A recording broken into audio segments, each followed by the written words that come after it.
a world of deceit, telling the truth is a revolutionary act. It's the David Knight Show.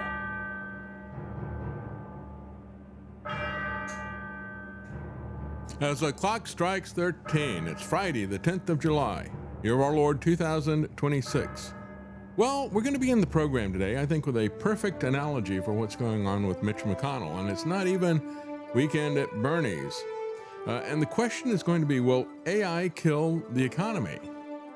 Will it kill the David Knight Show? That's another question. And of course, there is a site that presumes to answer that. And we'll take a look at a flock camera vigilante. And data centers gone wild, not just the cops. We have a cop who's used flock to stalk. Actually kind of rhymes, doesn't it? To stalk a woman and nearly kill people chasing her down. And then we have a couple of guests. We have someone who's going to talk to us about the rape gangs in the UK and how it all began when the government there raped the hearts, the minds, and the souls of the people. How did they do that? How do we keep them from doing that here? We're going to talk to our guest about that. And another guest about CPS, the business of taking children and what you can do to guard your own. We'll be right back.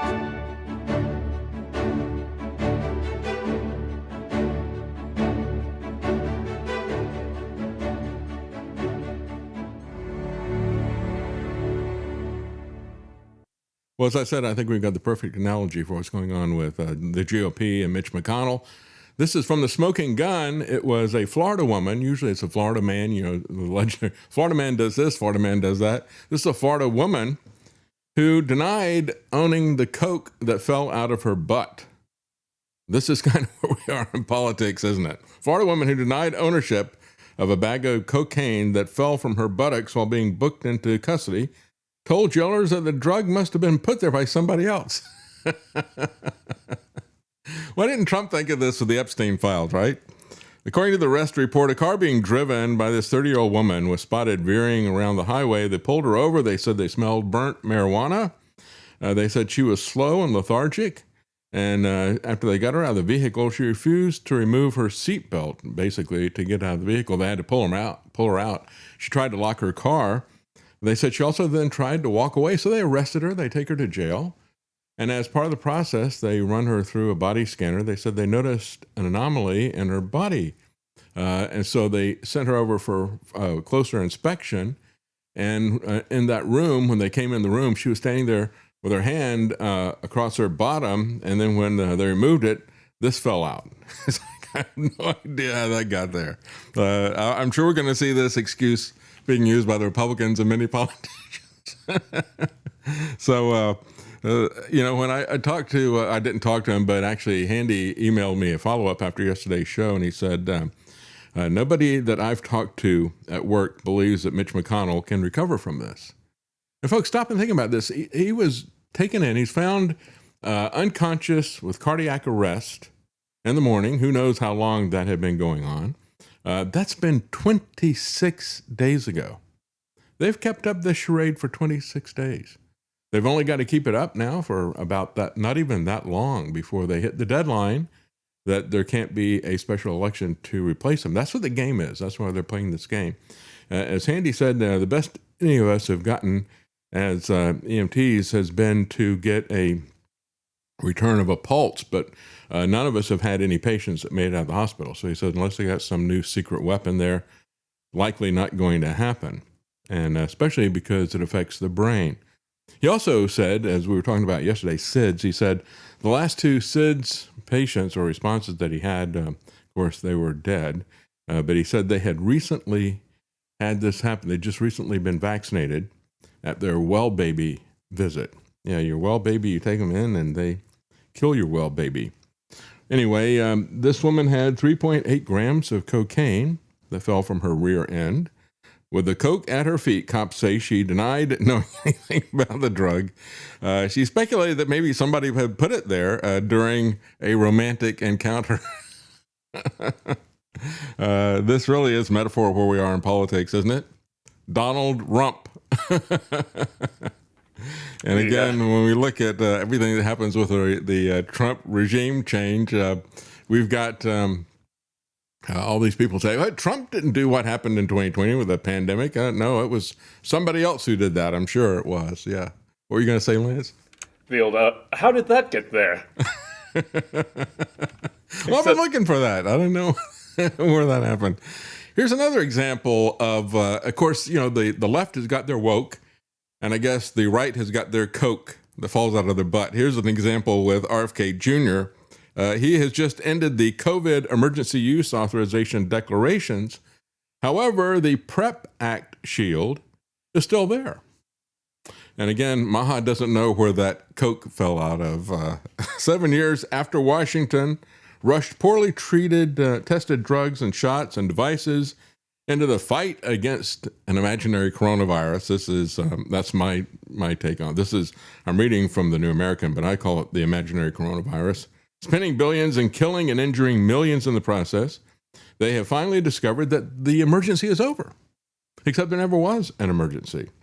And so the best you're going to get from these people is a pledge of how they're going to do it next time. And of course, what do they say when they say they're going to do it next time? Well, they don't say, well, we won't do that again. No, they say, our mistake was we didn't do it quickly enough and hard enough. So that's going to be the response in the future to all of this. By ending the COVID-19 emergency use authorization declarations, we are reinforcing public confidence that the emergency authorities are temporary and targeted, said RFK Jr. Yeah, you know, that was what he said when he first came in. He said, my job is to restore confidence in the institutions. No, your job is to make them legitimate, and you can start by ending them, quite frankly. No, we don't need any confidence restored in these things. We don't need to trust the plan. You see, trust is the plan. And the plan was to get RFK Jr. in there so that you could then trust it. Except that's not what they're doing. The declaration for drugs and biological products will remain for another year, even after he puts this out officially. The medical device declarations will terminate after another 6 months. And so they're not even going to do it right away. This is, we're fixing to do that. We're going to do it at some point in time. The FDA, within the HHS responsible area that he's responsible for, of course, reviews and regulates the drugs and vaccines, and has long treated the emergency use authorization structure as separate from formal public health emergencies. So, hey, you know, excrement happens. Just that cocaine doesn't have anything to do with me, right? Whenever it hits the fan.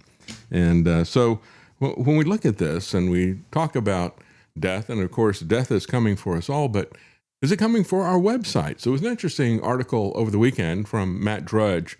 There was a kind of a satire site that went viral on several different social media platforms. And you could look up your website and it would give you kind of a rating score to see if you could be replaced, if that website could be replaced by Claude, by an agent, an AI agent. And so the site is called Death by Claude, and they spell it C-L-A-W-D. It's a humorous, satirical web tool. And they talk about software as a service and how they can replace that. So what it does is it gives you a death score, the likelihood that AI could be the end of that website and that job. And then also generates a sample prompt to replace that website. It went viral on Reddit, LinkedIn, X, and Hacker News. Well, here's what it sounds like when you look at this. This is the Drudge Report, for example. And this is what Matt linked to. And it gave him a score of 12 out of 100, saying that he was pretty safe from being replaced by AI. And the summary was, it says, turns out the most defensible media property in America is a table-based HTML relic that hasn't changed since Clinton was getting impeached. And then it kind of summarizes him. It says, I can absolutely... This is what Claude would say. It says, if you were to ask Claude to replace it, Claude would say, I can absolutely aggregate news headlines and format them with editorial curation. I could even do the all caps siren thing, but I have run the numbers and I genuinely cannot replace whatever Matt Drudge is. That specific gravitational pull where half of Washington checks his page before coffee for reasons nobody can fully articulate. I'm choosing to respect it and to move on, it says. And so then let me see what it says about davidknight.news. So it gave me the same score of 12, and it says a personal news commentary site run by an actual human with actual opinions. It turns out that Claude can't fully replace the unhinged authenticity of a guy who genuinely believes what he's saying.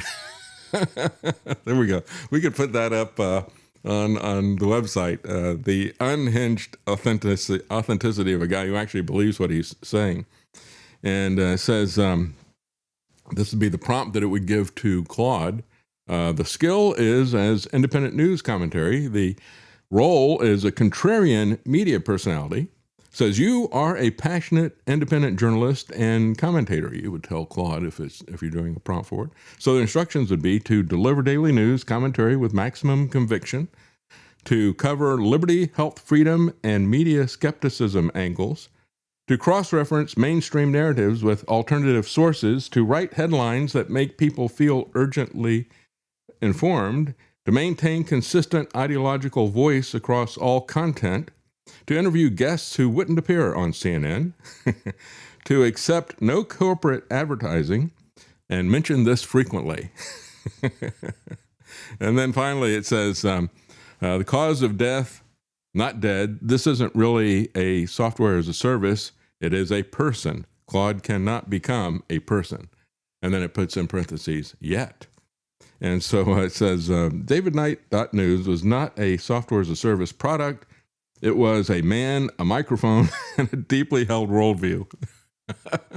We could take some of these phrases and put them on the website, I guess, which is either the most or the least replaceable thing in the world, depending on who you ask. Claude could technically generate similar commentary, but it would lack the one feature subscribers actually pay for: the knowledge that it is a real human being that genuinely got worked up about it. And then the last words of the website would be, I told you they were coming and nobody listened. This is exactly what I was talking about. That's getting pretty close. That's right. They got my number, don't they? This is what I said. AI can really suss you out, and it can do that regardless of who you are, if whether you're on air or not. It goes on to say, I want to be transparent. I could replace the format of independent news commentary quite effectively. However, David Knight's audience isn't buying a content format. They're buying David Knight. I find myself in the unusual position of being unable to compete with a human being specifically because he is a human being. I respect that genuinely. I'd also like to never say some of the things that he says. Yeah, the AIs tend not to say things that are against the general zeitgeist. That's right. That's right. Well, of course, so it doesn't think that it's going to replace me with an AI agent. But again, the question is it not whether they're going to kill this site, but are they going to kill the economy? And as I pointed out the other day, if you look at the Schiller Index, you see that this AI bubble has reached incredible proportions. Again, when you had the Great Depression, Black Monday, the stock market crash, people jumping out of windows, at that point in time, the index was at 32.5. It is now at 41. It typically is an average of about 17. So that gives you an idea of the danger that we're in right now from AI killing the entire economy. And yet you have, interestingly enough, you got Bill O'Reilly just lecturing people. Don't complain about the economy. Go buy stocks. Yeah, good job. I think Bill O'Reilly's trying to take the place of Jim Cramer in terms of bad investment advice. But I will tell you that even though we didn't have Tony Arterburn on last week, we usually have him on every week, but he has a great answer to this kind of instability, and that is to get out of the system, to have an escape hatch, a little backup for yourself that is physical, that is real. And so you can get physical gold and physical silver, and those are things that have retained their value for thousands of years. It is a safe haven, regardless of what is happening. And you have some central banks. Russia is having to sell some of its gold, but China has backed up the truck and is loading it up. And so Russia is selling its gold because, again, it's involved in a very expensive war, and it's getting infrastructure hits as they go along. But you want to have a safe haven for that. And another place where you can find that is at davidknight.gold. That'll take you to Tony Arterburns' Wise Wolf Gold. And as many people have been several headlines about this report, one of the market's most reliable long-term indicators is flashing red. It's not just the Drudge Report's siren that is at the top of that. But I want to talk a little bit about the police state before we begin with our interviews. This is a good example of one of the worst cases of this. Well, not one of the worst cases. I mean, the worst case is going to be that the government comes after you, not a rogue cop. This was a guy who was stalking a woman that he met on a TV set. He was working there as a security guard, and he immediately took a liking, I guess, an obsession to this woman. And this is how it ended. Police officer speeding 70 miles an hour down a 2-lane highway running over a bridge into the Florida Keys. Now, I don't know if you've ever been down there or not, but there is a very, very long, old bridge, 2 lanes, and it's pretty narrow. And so this guy had to take some big risks to get around these trucks and catch up to her. He passed a dump truck in a no passing zone, then immediately does it again. He crosses over a double yellow line to pass another truck. He passes a third vehicle, nearly causing a head-on collision with a white pickup truck that veers away from him in the oncoming traffic. The cop keeps driving and sees the SUV he's been in pursuit of. He flicks his sirens and lights on and pulls it over. The cop, Lamar Roman, wasn't trying to pull over a suspected criminal. He was tracking and chasing a woman that he had met on the set of the Apple TV Plus show Bad Monkey. He'd been working in security detail a few weeks prior. She had been an extra on the program. He illegally looked up her vehicle information on David. That is a Florida Department of Motor Vehicles database that law enforcement uses. He then put out her license plate details on a surveillance hot list. Well, I guess he thought she was hot. But this is the tie-in to Flock. You put somebody on the hot list, and it's constantly looking at license plates and vehicle information, and as soon as you pass one of these cameras, it alerts law enforcement. So he put her on the hot list so that he could see where she was at a given point in time. Real-time notification. It highlights the fact, says Free Thought Project, that police around the country have abused their access to surveillance tools for their own personal stalking projects. And it shows how different law enforcement databases and surveillance tools can be tied together to investigate and to follow anyone. And so you have situations where people are falsely identified. They might be far away from the scene of the crime, or they might be in another state, but they still get arrested because they were identified by AI and biometric surveillance. And really, the Flock cameras are kind of like biometric surveillance for your car. It doesn't just look at the license plate. It looks at a profile of the car. What kind of idiosyncrasies does it have? Is there a dent here? Is there a spot on the paint? Is there a bumper sticker? That type of thing. So the woman wasn't suspected of committing any crime. She had nothing to do with him. She had no idea she was being tracked. This is what the future looks like if we don't stop these Flock cameras, if we don't stop these data centers. As she got off the bus for the program, he had shouted at her, "Why didn't anybody tell me we were bringing models into the set?" She was immediately uncomfortable, she said, with the situation. She told people that, or rather she told the deputy, "I've got a boyfriend." He said, "Well, I need your name and number just in case I pull you over someday."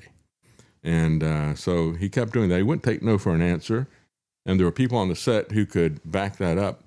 When she said after he pulled her over, she told investigators that she observed a patrol car cut off the truck behind her, and she had a feeling it was him. When he approached, he said, "I knew it was you," she said, "and does my information pop up in your screen?" He said, "How did you know it was me?" And she said that he responded, and he said, "Well, I told you I'd find you and pull you over." She said the deputy also said, "And I was hoping your boyfriend was in the car so I could pull him out and give him a hard time."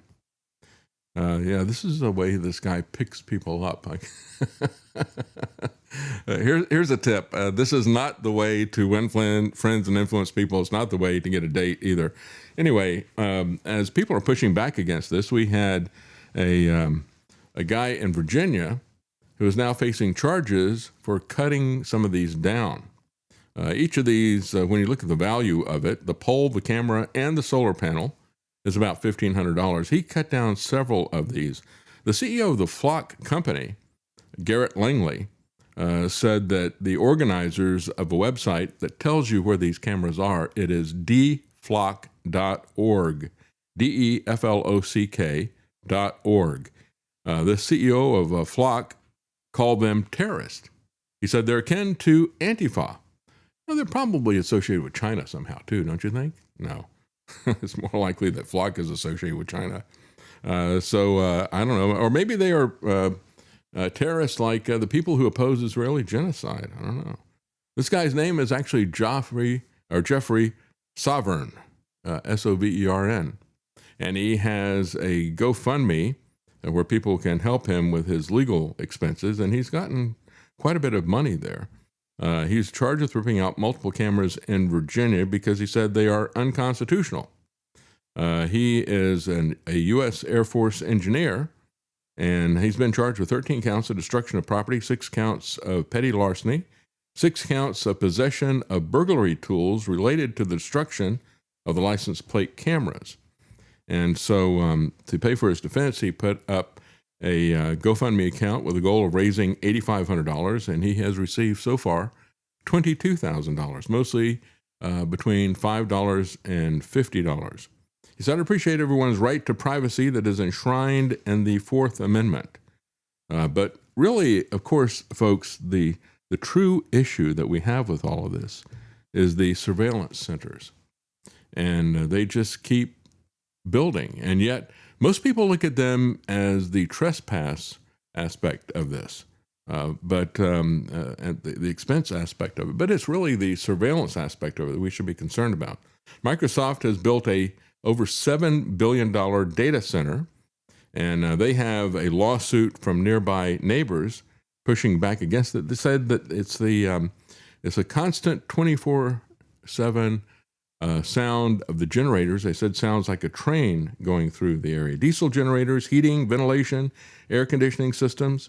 They said it is constant, pervasive, the noise from it, and this center, again, all of these centers are massive and use a tremendous amount of power. But, you know, when you look at sites like The Guardian, they're concerned that you and I and our air conditioners here in America are killing the planet. It's kind of interesting they don't mention the AI data centers for that. No, it's still our air conditioning units. Remember, you had Barack Obama go to Africa and he says, "Oh, now y'all can't have air conditioning. You'll melt the planet down." Well, I guess now Americans can't have it either, but it's just fine for the data centers to have it. And it's not just the power and the noise. It is also Meta's AI data center has been caught infecting the town water supply with a deadly bacteria. They said it took us a while to find this because we don't normally test for this. And this is actually part of the construction process. This particular bacteria was found as they were even building it. So they haven't even finished it yet. In the D.C. suburbs, you have 37 data centers. The county managers there are telling the schools to turn off their lights and their AC. Again, you can't have AC. We couldn't run our spyware with that. And so tens of millions of dollars for this. And as I pointed out this last couple of days, you got people who are on the Wall Street analysts and others are saying there really isn't any profit use for these things. Yes, they are amusing, the chat programs and things like that. They come up with some crazy stuff, but they're not really making money for anybody. And when people realize that they're not making money, there's going to be a massive exit from the marketplace. The last one out loses everything they've got. So we see articles like this. Is your air conditioning killing people thousands of miles away? No, but the data centers most likely will be. And they will be enslaving and they will be spying on people thousands of miles away. It's not just about the nuisance in your backyard.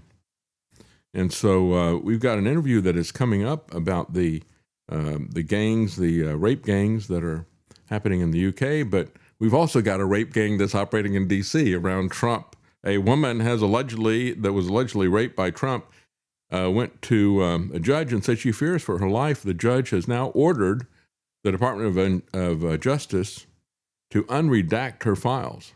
We'll see what happens to that. Maybe Mike Johnson will agree with that. Maybe he will not. But, the same guy that would refuse to release the Epstein files is refusing to tell people what condition Mitch McConnell is. And so we understand where this is all headed, don't we? Yeah, there's probably even more cocaine dropping out of the Republicans' butts when they see what is happening with Mitch McConnell. They're very concerned about their Senate majority, and they should be concerned about the House as well. We're going to take a quick break, and when we come back, we have a couple of great interviews. Again, as I said at the beginning of the program, we have a pastor who's going to be joining us, and he's going to talk about what is really at the core of these rape gangs. It all began with the gaslighting of people, with the destruction of hearts, minds, and souls. So we're going to start with that, and we also have an interview that is going to be vitally important if you have children or know anybody who does that want to protect the family. What is it that CPS does? How are they funded? What is their goal? And what are their tactics? We'll be right back. Stay with us.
Making sense common again.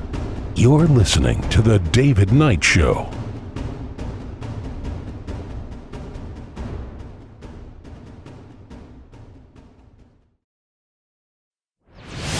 Tell Alexa to add the APS radio skill and have access to the best channels anywhere. From country to blues, classic hits to news, APS Radio curates incredibly diverse playlists for you to enjoy. Get details at apsradio.com. Joining us now is Pastor Joe Rigney, and he wrote recently an article in World Magazine about something we've been talking about quite a bit, and that is about what is happening in Britain with a massive immigration. And he also wrote a long treatise about the rape gang inquiry report. We're going to talk about that as well. He wrote an article on World Magazine about that and gave some points as to what he thinks is the fundamental problem and how the people of the UK need to recover from that. And we need to understand this is a broad agenda across a lot of different countries. It's coming to America as well. As a matter of fact, a lot of this is already here. And the same tactics that they used to put this in place are already in play here in the United States. And so the article in World Magazine was, will Britain finally awaken? And we're going to ask him what it takes to wake people up. Thank you for joining us, Pastor Rigney. Hey, thanks for having me. Tell us a little bit about your recommendations that you had in the World Magazine article report. Yeah, well, maybe I'll start with how shocked I was so Rupert Lowe puts out this report. It's an independent rape gang inquiry report. You can go find that online.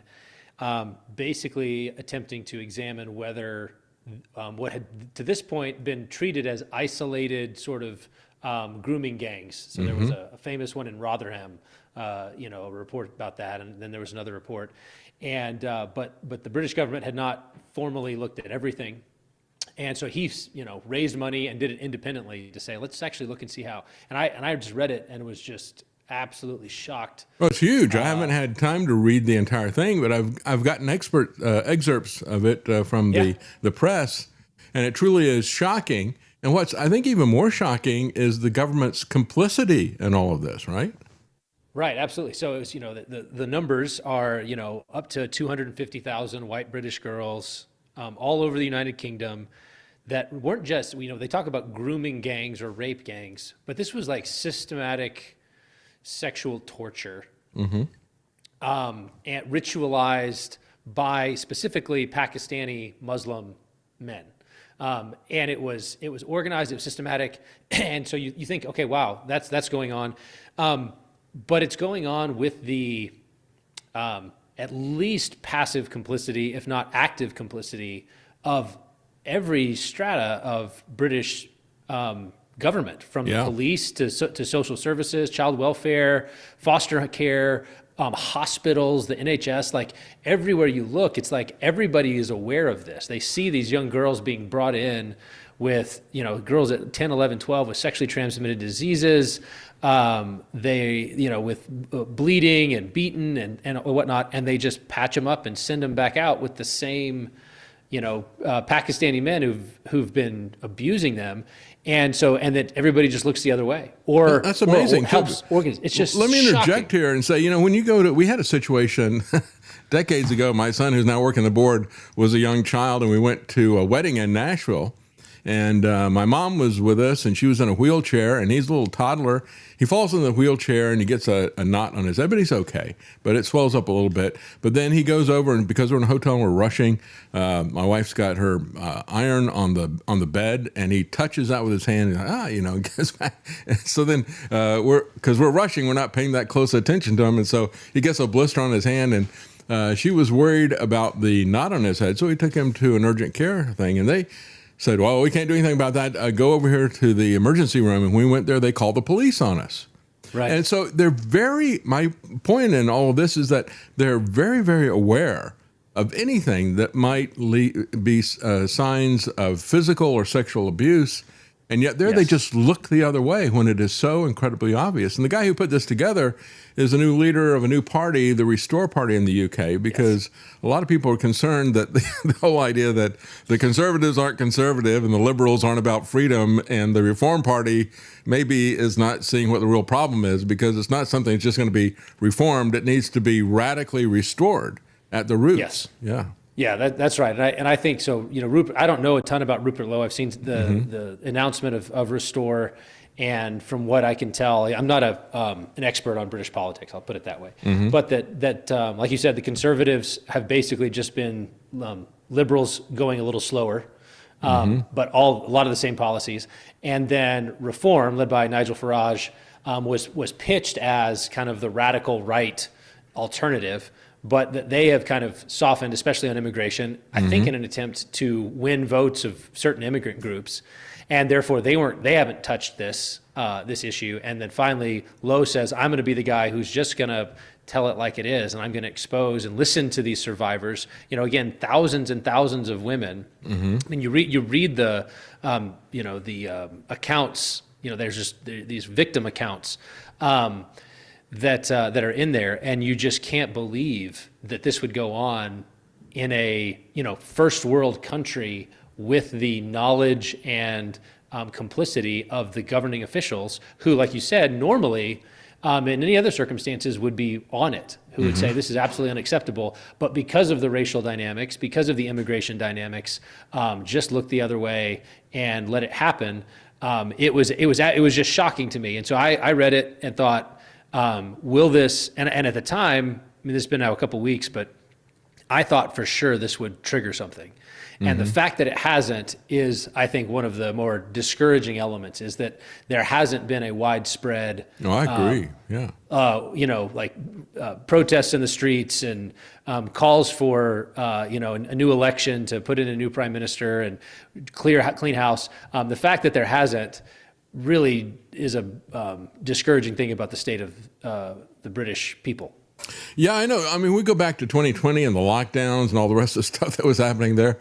I was very discouraged, and still am, that there hasn't been a pushback against that, but they have their tactics. They have their propaganda, their media control. And of course, at the root of all this, if you point out the obvious fact, and it is obvious because it is so widespread, because there's been so many cases of it, so it's obvious to everybody in society what is going on, but they want to cover this up and pretend that it's not happening. If you happen to notice that the emperor has no clothes or that the gangs are raping people, then you're the problem. And they shame you, and that's what everybody is afraid of. And so that's one of the points that you made in terms of recommendation. Public repentance, because the British people must repent of not only multiculturalism, but also of colonial guilt and the fear of man, because that is the real issue, isn't it? Yeah, no, that's absolutely right. It's very clear. This is one of the things that Lowe's report lays out, is that it's not just an immigration problem. The native problem among the British is the fear of being called racist, and that commitment to multiculturalism. And so in some ways, the call is they need to repent of the things that they think are their virtues. They think that their commitment to multiculturalism, they think that the colonial guilt, the white guilt, these are their virtues. This is the sign that they are good. And I think in light of these things, it's like, no, these are your sins. This stinks to high heaven. You need to repent of all of that and actually get back to working for the good of your people, like working for the good of the British people, and protecting them from these essentially, I mean, you know, the description of what they were doing, where, you know, you target young girls, drugs, alcohol, bring them in, and then eventually you start raping, torturing, threatening to kill them, threatening to kill their families, like systematically hundreds and hundreds of times. And you just and it was a conquest domination mentality. It's not simply it's not simply men who want to have too much sex. That's not what this is. This is cultural domination enabled by religion. It's Islamic specifically. It's not just random people. It's like, no, there's an ideology and a religious warrant for this. And it's shocking that they would allow it to fester like that. And you know, there's another religion that is inherent in all this, and that is Marxism. I've had, and I forget the lady's name. It's a Chinese lady who came here after being a child in China and growing up in Mao's China. And she called it Mao's America, I think was the title of the book when I interviewed her. And it was a survivor's warning to Americans. And she said, I'm looking at the same tactics with all this DEI and critical race theory that we see here in America, same tactics that they used in Mao's Marxist China. She said, it's not enough not to be racist, for example. You have to be anti-racist. You have to denounce yourself. And that was like what they were doing with the struggle session. So this is a full-on Marxist tactic that they're using, and they're wedding a lot of these things together. And we have seen this weaponized very effectively in countries like Germany, where they have put the burden of the Nazis on people who had nothing to do with it. And so it's like a generational sin type of thing. And we as Christians ought to stand against that, shouldn't we? Yeah, absolutely. And you can see there was a report earlier this week, a Trump administration report about the Smithsonian, and how so much of that ideological critical theory, gender theory had worked its way into Smithsonian. And this is how it starts, because it's first you have to change the past. You have to, how do you tell the story? Is America a story of founding liberty and freedom and so forth, with heroes like George Washington? Or is it a story of, oppression, violence, and so the changing of the story, gender theory, I remember going, earlier this year, my family we were in Washington, D.C., and we went to the American History Museum. And I just came away feeling like what I learned was vaudeville lesbians of the 19th century literally built America. It was just the most, like, I don't remember seeing anything about the founding fathers, maybe in passing, but it was like every other exhibit was about LGBT, it was about, it was women, immigrants, it was the whole thing. Like the only people who had no hand in building America, it seemed, other than maybe an oppressive one, were the actual men who did it. That's right. So the changing of the narrative, the rewriting of history, is the first step, because it softens. Okay, you're oppressive, you're oppressive, you're oppressive.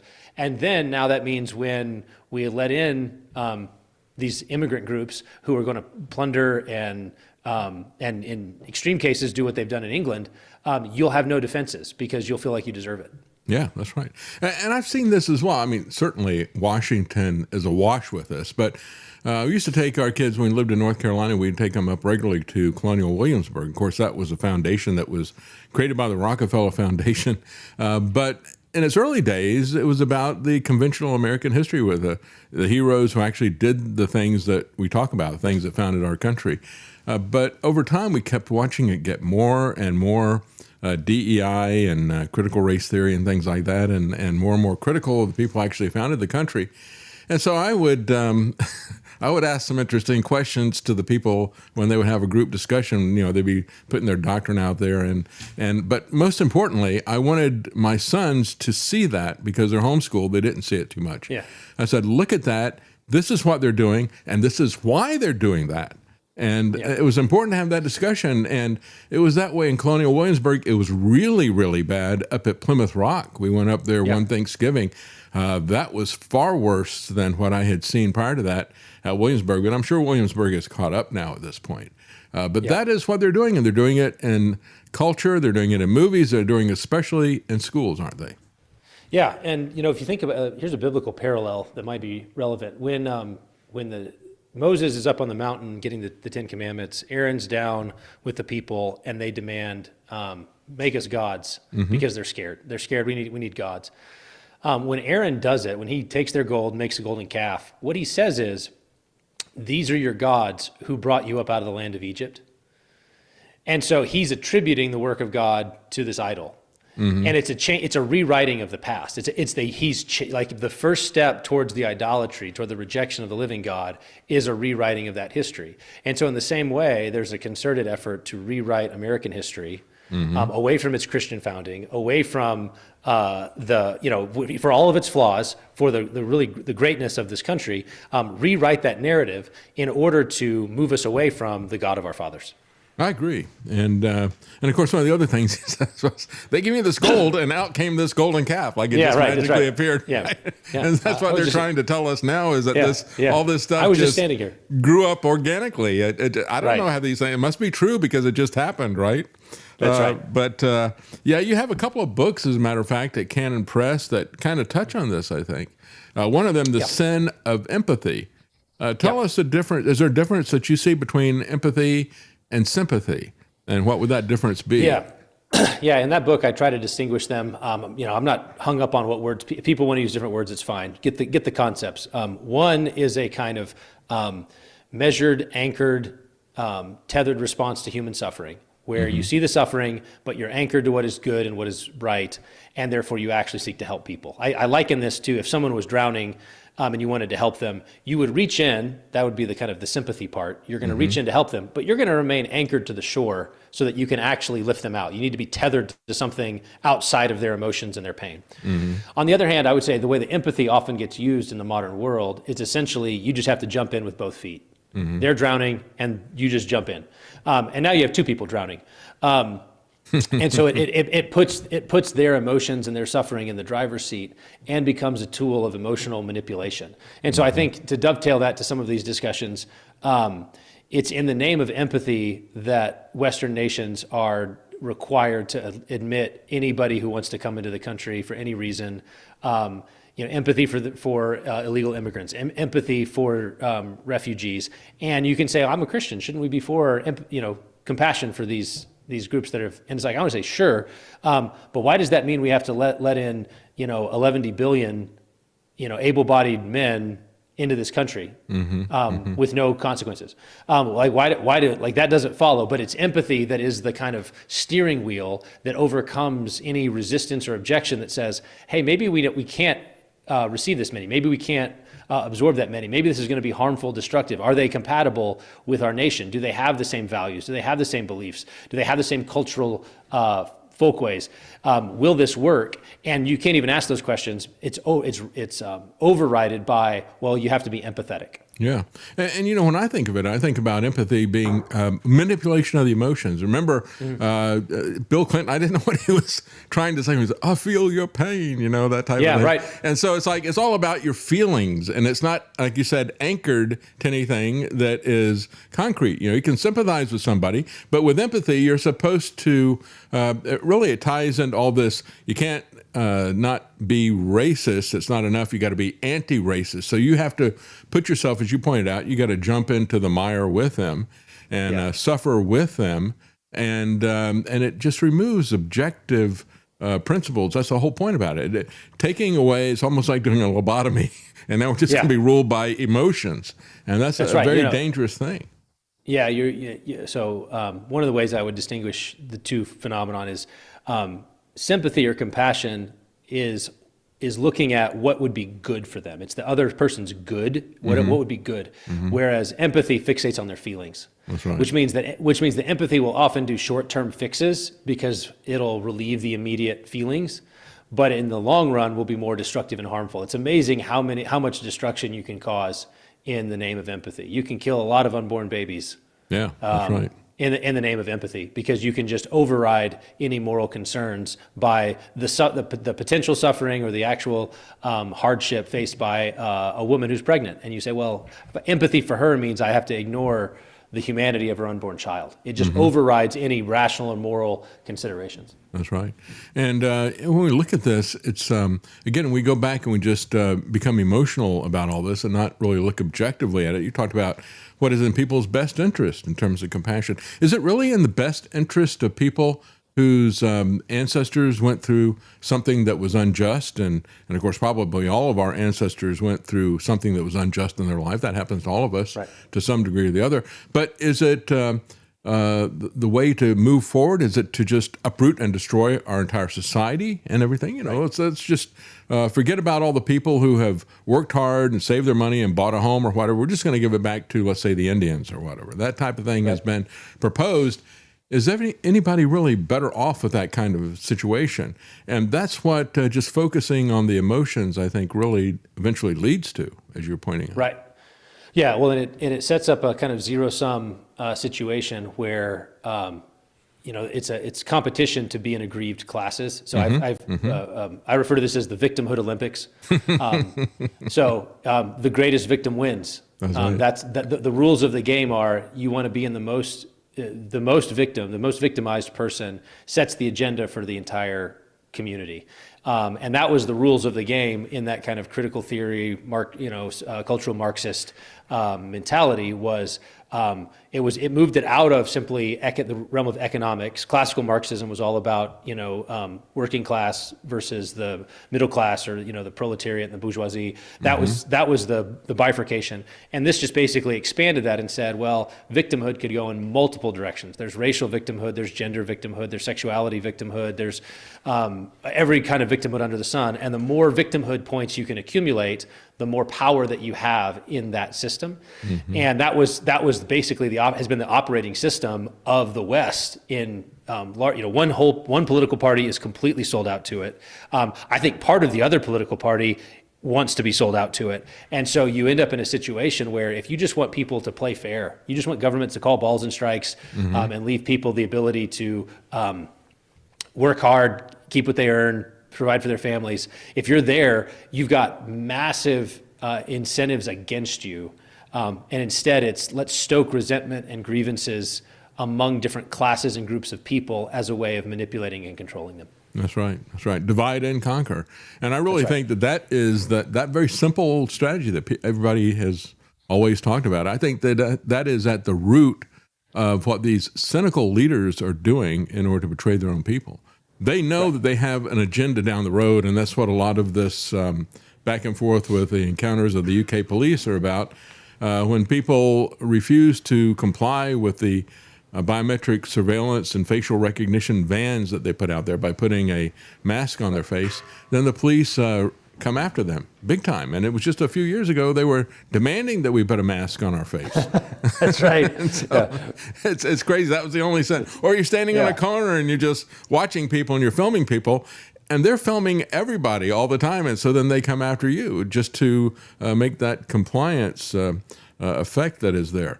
But you've got a couple of other things besides public repentance that would include things like getting over this multi-generational sins and guilt that they put on people and the fear of man. What are the other things that you talked about in your article on World Magazine? Yeah, I think the other thing is for Christians, this is what imprecatory psalms are for. You know, we have these psalms in the Bible that in which we ask God, you know, O Lord God of vengeance, shine forth, rise up, repay to the proud what they deserve. Like the Bible includes prayers like that for a reason. And I think sometimes modern Christians who aren't accustomed to having real enemies struggle with what to do with those.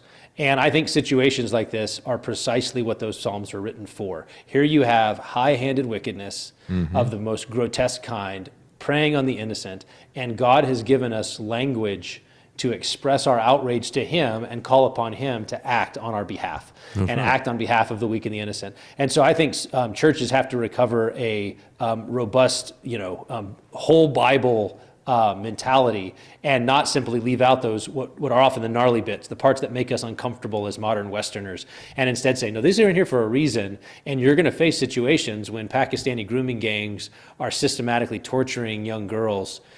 You need to have language to take it to the Lord and call upon him to act and trust that he actually will. So that's a big one. And I think that's in some ways the thing that's most discouraging. When I say the lack of rising up or outrage, it seems, on the part of the British, maybe the next election or something will show something more.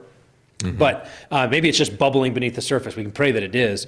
But in the meantime, this is what churches should be doing is cultivating righteous emotions. How should we feel about it? In the empathy discussion, I'm not opposed to emotions. I want emotions governed by what's true and good, and I want them intense in proportion to the way they should be. So if something is really evil, we should really hate it. Like we should abhor, like this is a biblical command, abhor what is evil. Well, if you abhor it, are you praying to God like you abhor it? Or do you just distract yourself with the latest Netflix show? Do you just kind of go back to your, or do you take it somewhere? And then the third thing that I said is they have to channel, so it's awaken that outrage, because this is outrageous, and then channel it in effective ways. And so I think that there's a real risk of vigilantism that will eventually bubble up in certain circles. I think that's what the total state would want, is because they can then blame people. If people start doing vigilante justice against immigrants, it'll give them an excuse to crack down. So part of what I would commend is national strikes, right? Like, in other words, like the solidarity movement in Poland under communism, how did they end it? Well, they all solidarity was, hey, we're just going to sit down and stop working. We're going to grind this economy to a halt. We're going to make these people feel it where it hurts them.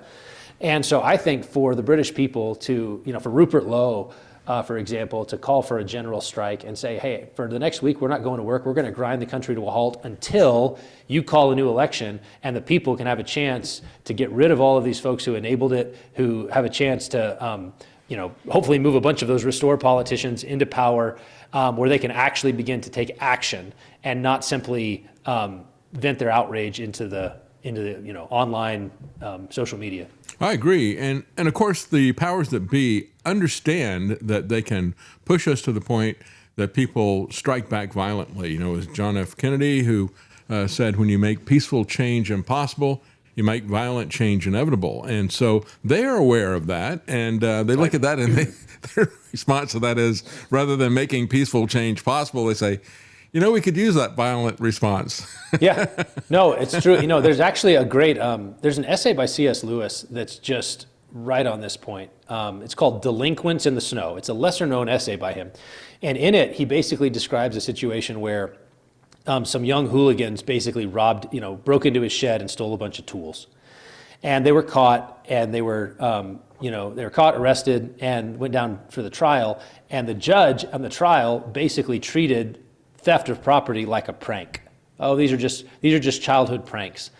And Lewis wrote, he said, if you do that, if you treat criminal activity as just a sort of boys will be boys, no big deal, The criminals are going to learn there's no consequences, which is what we have today in many places. There's no consequences. Our urban centers in America and in the UK are just, you can do whatever you want. That's what led to the grooming gangs knew we can get away with it. They're not going to do anything about it.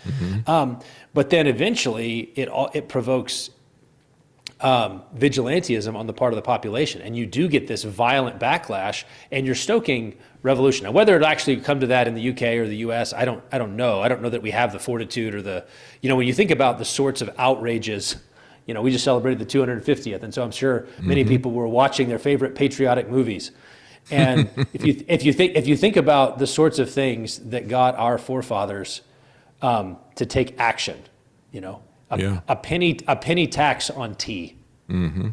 But they saw the tyrannical jurisdictional claim being made, and they said, we're going to fight it at the front end. And now you think about the outrages perpetuated on the American people or on the British people by their own governments with a kind of laissez-faire, ho-hum attitude. And you just think our forefathers were men of much greater courage, much greater fortitude, much greater action. And it ought to be the case that we should be thinking very creatively and deliberately about what actions we can take in order to prevent these kinds of outrages from coming to our country. And for the British, it's time for them. I concluded my article with a poem by Kipling about how the British don't hate easily. The English people are slow to hate, but when they do, watch out, right? It takes a lot to get them up. They're a very, sort of stoic kind of people. But if they actually can recover some of that, the same mentality that the sun never set on the British Empire, that same sort of we're a small island and we're going to take over the world. If they recover any of that, then watch out. But we can pray that they do it, and they do it righteously. That's right. Yeah, you talk about people who had the courage and they took action. They also had the foresight. They could see where this was headed. And it has been so disturbing to me to see, really going back to 2020 when all this lockdown and insanity began with all that stuff. It's like, can't people see where this is headed? And if you can't see where it's going, you're not going to get up and rise up against it. And once it gets established like a cancer, it's pretty hard to stop it. And that's where all the bloodshed comes after people experience it. But we're seeing right now in our societies the absolute contempt, and I'm talking about in America and Canada, throughout Europe and all the rest of the Western societies, we are seeing an absolute contempt from our leaders for all the things that were hard fought and won. Going back is basically an overturning of the Magna Carta. Always back to that, no trial by jury, no free speech, all these fundamental things that people who fought against that at the time of the American Revolution had experienced these types of abuses. We never experienced these types of abuses. We don't pay attention to history, and we can't see what is coming now. And they're doing it, I think, at this point in time, Pastor Rigney, because I think they understand they got this massive tool that's coming down the road. And they're just preparing themselves and everybody else for when they hit us with this hammer of full-on 24-hour surveillance with everything. I mean, they're going to have godlike powers of omnipresence, omnipotence, and omniscience in terms of everything that we're doing. And so they're going to see everything, know everything, and have all power with these types of tools that are coming. And so they're just chomping at the bit to get started. Yeah, no, I think that the administrative state, the bureaucratic state, the total state looks at the technologies coming down and they salivate. What can we do? What can we do with that? As Christian, I think the upside is the Lord knows how to frustrate the plans of the wicked. This is what the Lord does from Babel on. When they wanted to build that tower to heaven, the Lord knew how to frustrate the plans of the peoples. He's constantly casting down the proud in the thoughts of their hearts. I was just reading the Gospel of Luke, that Mary's Magnificat, where he scatters the proud in the thoughts of their hearts. That's what the Lord does, and so we can pray that the Lord would do that and act on our behalf. And I think the other thing is I was just reading again for the 250th. I went back and read Calvin Coolidge's address to the nation on the 150th. So Coolidge was president at the 150th anniversary. And in it, it's a celebration of kind of the founding principles of the nation, Declaration of Independence. He focuses there on equality, all men are created equal. They have rights from God and consent of the governed. Those were the three sort of founding principles that he celebrated. But the note that he struck was those principles actually weren't unique. Philosophers had debated them. Europeans had talked about them. He said what was unique about America is that those principles were a people had arisen. That's what he says. A people had arisen who embraced them and were willing to defend them, were willing to fight for them, and act upon them. And it was the character of the people. He called, they were a liberty-loving, God-fearing, independent, self-governing people. And he says that was what was unique. It was the combination of the principles and the people. It wasn't just the principles by themselves do nothing. They just float. But you need people who actually are willing to act upon them. And so he spends most of his address calling upon the American people to recover and maintain that same peoplehood. What kind of people are we? Are we that God-fearing people? He talks about how the founding generation, the center of their lives was the meeting house, the church. They worshiped God. They were a Christian people. They knew their Bibles. This is an amazing American president talking about how important it was that founding generation were just saturated in the Bible, and was their second, it was just second nature to them to speak in biblical language. And so he says that was the character of that people, and it was because of that they could take these theoretical principles and actually build a government of checks and balances that required men to have, that insisted on equality before the law and so forth. And so when I read that, I just thought, man, we need that people again. We need to be that people. We need we need a people to arise like that. That's one of the reasons that we, do what we do in terms of our worship and our education. Christian education is so important because, like you mentioned you homeschooled your kids. If you don't shape and mold the next generation, they'll be shaped and molded by this wider culture that won't be that people. They won't be a God-fearing, independent, liberty-loving people. They'll just coast along like jellyfish. That's right. And, you walk along with them in the way, and when they see something, they ask you about it, you tell them what that's really about, and you give them the truth. Otherwise, if you're not there walking with them, they'll turn to somebody else and say, what does that mean? And they'll say, well, that means that you're in the wrong body. Something like that, So that's the importance of that, and that is our God-given role. But I really like what you said at the beginning of this, Pastor Rigney, and that is the fact that God has always come against the proud. And I have reported many times some of the things that these transhumanist billionaires want to set up a technocracy. I said, look at this. Look at how proud they are. And look at how they're flaunting their power in the face of God, saying, we will be like God, right? And I said, that's great because now God's going to take care of that. I don't. Right. It's kind of like when David went up to Goliath and he said, you are attacking the God of this country. He will take care of you. And I think that's the approach that we need to have. We may need to be the ones who actually get the sling, but it's God who's going to be guiding the stone. Right, exactly. Yeah, I may be small, but I found these 5 smooth stones. Right, we may be small, but we have these smooth stones, and that's where building alternative kinds of communities of resilience, where people can live within the truth, raise their kids. We're in a situation like Ezra Nehemiah, where the city's been broken down, the walls have been destroyed, and we've been sent back. We live in the ruins of a once great civilization. That's right. And what should you do? You should establish worship of God. You should preach the word, and you should start rebuilding that wall. That's right. With a sword in one hand and a shovel in the other, build and fight. That's the call for American Christians at the present moment in our own communities, and that means being willing to take action and not simply retreat into an evangelical ghetto where we can kind of try to hope that the worst passes us by. Instead, we have to actually step forward and take real concrete action. I agree, and many people are starting to talk about how we have to build the society from the bottom up because it is totally rotten at the top. And many things like the Greek parable, the fish rots from the head down. That certainly is true of politics. But if we build this from the ground up, it kind of dawned on me the other day as I was talking to an author of Civil Defense Manual, and his name is Jack Lawson. And I've interviewed him many times, but this time when I was talking to him, he said we were talking about the different dynamics, the group dynamics. In other words, he's not just about prepping and, here's how you shoot a gun and how the kinds of weapons and tools that you need or the kind of supplies that you need. But his book focuses a lot on interpersonal relationships. So, here you're going to put together a group of neighbors and everybody's going to have each other's back, and you've all got maybe different types of skills and things like that. Not everybody is going to be everything. I mean, you have to have somebody there that can do medical stuff, maybe somebody who provides security, on and on. And so you start to put that together, and I thought, that really is kind of a model for how we start to take back our society. We don't have to wait for the grid down scenario or some kind of a massive storm or a war or a civil war.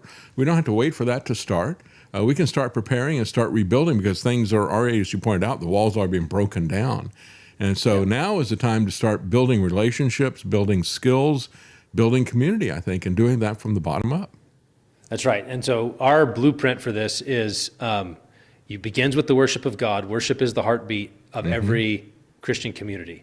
If you honor God in worship, and then you ask him, Lord, your will be done on earth as it is in heaven. So we're going to worship you, God of heaven, and we're going to ask your kingdom to come, your will be done on earth as it is in heaven. Bless our efforts. And then from there, it works out into your family, into Christian education, and then from there into the wider community that you build. But a big part of that is just, there's ways, if you want to get ready for that, do you know how to forgive sins? Do you know how to confess your sins?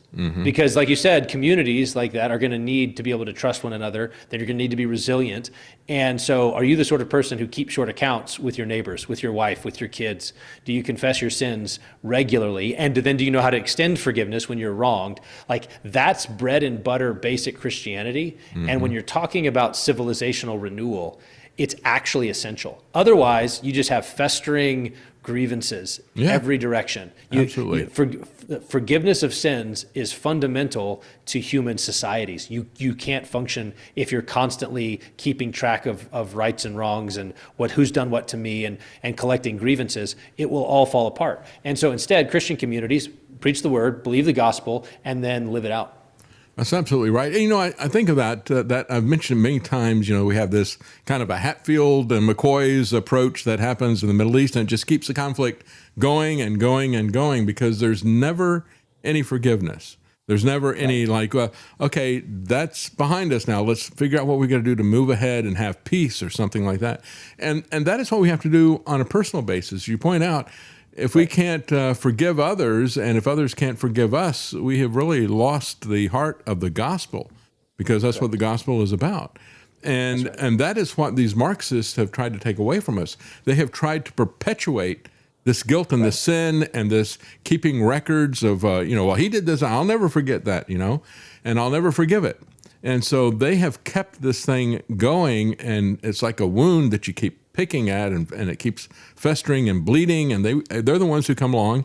And I guess in school, you go to your DEI teacher and they see a scratch on you, and every day they go pick at that wound, right? Yeah, that's exactly right. It's just great. And the thing is you're either going to build a culture around the forgiveness of sins given in Christ that works its way out, or you build a culture based on grievances, which is all about different groups collecting grievances against other groups, and then it's a fight. It's like it is Hatfields McCoys. It's a dogfight over who's going to be the one to mete out the punishment. Yeah, that's what we see around the world, and that's what we're importing into our country. Quite frankly, like the immigration issue is fundamentally about: are we importing people, bringing lots of people in who are not going to assimilate into our historic American Protestant Christian society, which is what we had for 150 years. That was the core of America, and then people who came had to assimilate into that. Now it's no, you come and you form your own enclave. You have your own separate, and you have these power centers, and eventually, whether it's the Muslims in Michigan or the Somalis in Minnesota, the Hindus in Texas, you have these groups that are fundamentally, in terms of their worldview, their values, their beliefs, their practices, they're not compatible. They're fighting each other in their home countries. Pakistan and India fight each other all the time. You got the Middle East. You have all of these places, and we think we can just import all of that conflict with no forgiveness of sins in sight, and everything will be fine. It's insane. Yeah, they bring the war here, and they come in with a hierarchical structure. I've talked when we celebrated the Declaration of Independence. I said that's a key Christian concept. that all men are created equal, that there's not a caste system. You don't have some ethnic chosen group that's going to lord it over everybody else. Everybody is equal in the sight of God and in government, and they need to be treated appropriately if they do bad things, but you don't start setting priorities based on people's ethnicity. That is one of the most anti-American and anti-Christian things there is. And really, it's Christianity that gives us a society that doesn't break people into ethnic groups and doesn't break people into a caste society, because that is really the antithesis of Christianity. Right. Yeah. And so, so for us to recover a strong, confident, assertive Christian faith as the American people is what will enable us to find our way out. Like, that's the only way out. Mm-hmm. There isn't. It's just going to be further balkanization, and whether it ends up being a full balkanization of different tribes warring over the ruins, or whether you get the technocratic, omnicompetent state that runs our lives. Like, those are the two. It's Babel or it's the Book of Judges. Like, those are the bad options. And I just want to say there's another option. We could rebuild this civilization, a Christian civilization. We can rebuild Christendom, beginning in our own homes, in our own churches, in our own communities. That's the need of the hour. That's right. Absolutely right. And along those lines, you've got another book that I'd like to touch on before we let you go, if you got time. Okay. Yeah. And that's Leadership and Emotional Sabotage. Tell us a little bit about that. And of course, you've got group study guides that go along with these books as well, don't you? Yeah. Mm-hmm. Yeah. That book's about kind of the crisis in leadership in our homes, in our in marriages, in our churches, and in the wider world, and kind of tries to identify the patterns and habits, biblical habits and patterns that lead to abdication, that lead to rebellion, and that lead to blame shifting. So that's kind of like what I'd call the Adam pattern. So Adam neglects his responsibility. He doesn't guard and protect his wife when the serpent approaches her. Mm-hmm. Then he commits idolatry. He chooses her over God. I'll listen to her voice, do what she says rather than what God said. And then when God shows up and calls him to account, he just points the finger and says, "The woman that you gave me, she did it." Okay. That's right. So that pattern's played out, and like we mentioned earlier, the story of Aaron and the golden calf. It's the same story, right? He listens to the voice of the people, does what they say, makes the idol, and then blames them. The people, the people, Moses. And this pattern shows up again and again and again in the Bible as kind of the sinful pattern of leadership. And what I'm trying to argue for is a contrast to that, where you take responsibility for what God has entrusted to you, beginning with yourself. And that's what enables you to resist the various kinds of emotional sabotage that will come if you're a sober-minded, courageous leader. So that's the leadership that I commend in the book, is sober-mindedness as a kind of core virtue, which I define as clarity of mind, a stability of soul, and a readiness to act. So your clarity of mind means you see things clearly, you know what's required of you, you know who God is, you know what you're called to do. You have a stability of soul. You're not tossed by your emotions. You're not tossed by the emotions of others. That's the sin of empathy stuff. You're not letting the emotions of others sway and cloud your judgment. There's stability. And then you're ready to act. You're ready to, okay, God, what do you want me to do? And that kind of sober-minded leadership is what's missing in so many areas, from our homes to our pastors to our national leaders. And so it's basically a short, blueprint for recovering sober-minded leadership to resist the kinds of sabotage that leaders face today. Yeah, this week I talked about an article out of the New York Post, which is associated with the Republican Party and quote unquote conservatives. I don't know what they're trying to conserve, because this New York Post article had a take that was very one-sided and very critical of traditional families, by calling the wives trad wives, which is really just kind of an influencer label that's out there. It's and as I said, they're getting their idea of what marriage and a wife is like out of TikTok instead of out of the Bible. But in that, the woman that they began talking to, she described a situation where the husband was just domineering and dominating. And I said, well, that's not really the relationship that God has decided for a marriage at all. and a very unhealthy relationship. But they use that to put forward a feminist view and of anti-marriage, anti-family, anti-child. It was really amazing to see that. I guess I shouldn't be amazed. I just didn't expect that because they basically sell to a constituency that doesn't have those values, but they're being used to sell those values because the people aren't going to look at something's written by Washington Post or New York Times, but if it's the New York Post, they'll read that, and that's how they can get that through. But and so I'm assuming that your book, Leadership and Emotional Sabotage, that also reflects on marriage and that relationship as well, doesn't it? Yeah, it does. And it basically, part of the thing is the question is not whether the husband will be the head. The Bible doesn't teach that the husband should be the head of his home. It teaches that he is. So it's not a question of whether he'll be the head. He is the head. It's just a question of what kind will he be. Will he be a faithful one like Jesus was? Or will be an unfaithful one like Adam was? That's the basic question. But his headship is sort of a basic fact of reality. Patriarchy is unavoidable, quite frankly. It's just, that's the way God made the world. And so you either get faithful patriarchy, where husbands know themselves to be under authority, under the authority of God, seeking to model themselves after Christ. You get faithful patriarchy, or you get demented patriarchy, right? You get men pretending to be women. Yeah. And women pretending to be men. Yeah, you get all the confusion. It's still patriarchal. It's just demented patriarchy. It's just sinful patriarchy. You can get the domineering or the abdicating patriarchy. But one way or another, that's just the way the world is. And as Christians, we need to embrace that that's the way God made the world, that it's good for us, and not worry so much about, if I was to point at some of the things on the conservative side, on this side of the pond, the UK should repent of its multiculturalism, so should we. We also need to repent of all the feminism that we've imbibed all the way down. There's so much underneath the surface. And even the Republican Party, I think, on this is trying to just be, they just want to be a little bit pregnant. Absolutely. Yeah, I said when I talked about it, God never made a creature with two heads. That's right. And there's not two heads in the family, but that's not really even what they're after. The matriarchy wants to replace the patriarchy, so it isn't that they want to be co-equal. They want to dominate, and that's what the feminists want. But they, over and above that, they don't even want a family. So I guess the headship part of that takes a second chair to whether or not you even want to have a family. That's the real thing, I think, is that they have poisoned that. We always see at times of revival that the Bible will say that God turns the hearts of the fathers to the children. Well, at this point in time, we better start praying that it turns the hearts of the mothers to the children, because they've been turned away from that, haven't they?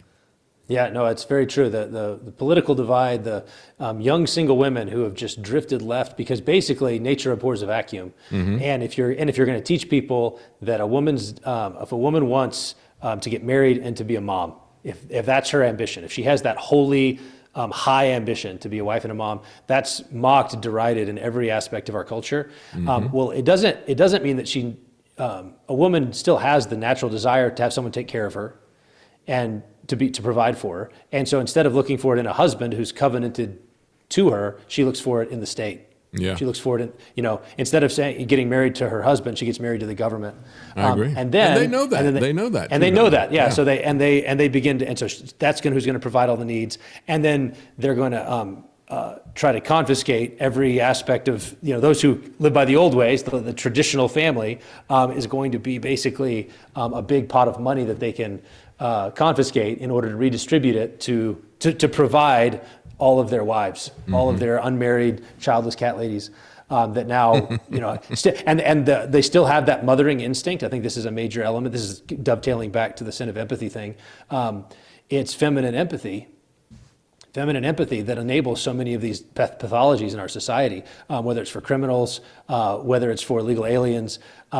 The female empathy, unguided by reason, unguided by what's true and good in the scriptures, becomes highly destructive.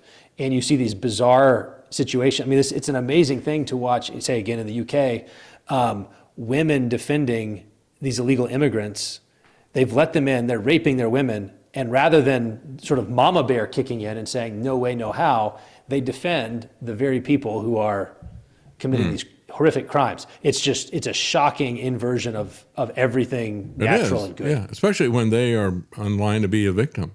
When you mentioned that, the fact that the government comes in and is the father, this is something we've always talked about in conservative and libertarian circles, that the government is always looking to create dependency. And they do it in a very soft way. Here's some public transportation. Oh, by the way, now we're going to put some more restrictions on your private car, something like that. Yeah. And so they're always looking for a way in which they can have be the dominant provider, whether you're talking about transportation or housing or welfare or whatever. They're looking to be the provider. And how did that manifest itself? Well, when they started doing that in the poor communities, the black communities, you got a lot of people like Thomas Sowell and others who have pointed out that that means that the family breaks up, and there isn't a real incentive. The financial incentive to stay together is removed, and sometimes you need that through difficult times. But that's all removed, and you wind up with all these fatherless homes. And the pathologies that come from that. And that is something they're now extending out as a courtesy to everybody, isn't it? Right. Yeah. Yeah. Right. Well, and this is, the democratic path to permanent political power is essentially a large welfare state that becomes a slush fund for their client classes. Mm-hmm. So, you bloat the government and it's just a big slush fund. We're going to pay off all the people that vote for us. And then if their policies are so destructive that Americans won't vote for them, we'll just import people from around the world. Yes. So immigration to create new client classes, and we'll pay them off. That's what was going on in Minnesota with all the Somali fraud. It's like, well, we're going to secure the votes of every Somali for generations by paying them to have, medical companies with no clients and daycares with no kids. Yeah. But we'll give them millions of dollars of taxpayer money to secure their votes.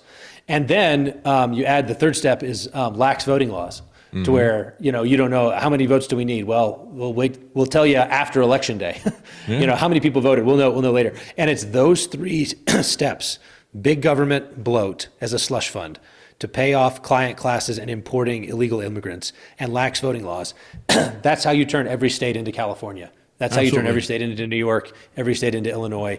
And every red state needs to be doing everything it can to counteract that across the board. Yeah. They've even war gamed this. I mean, you go back and the economists Cloward and Piven strategized that. They said, the welfare state just isn't expanding quickly enough.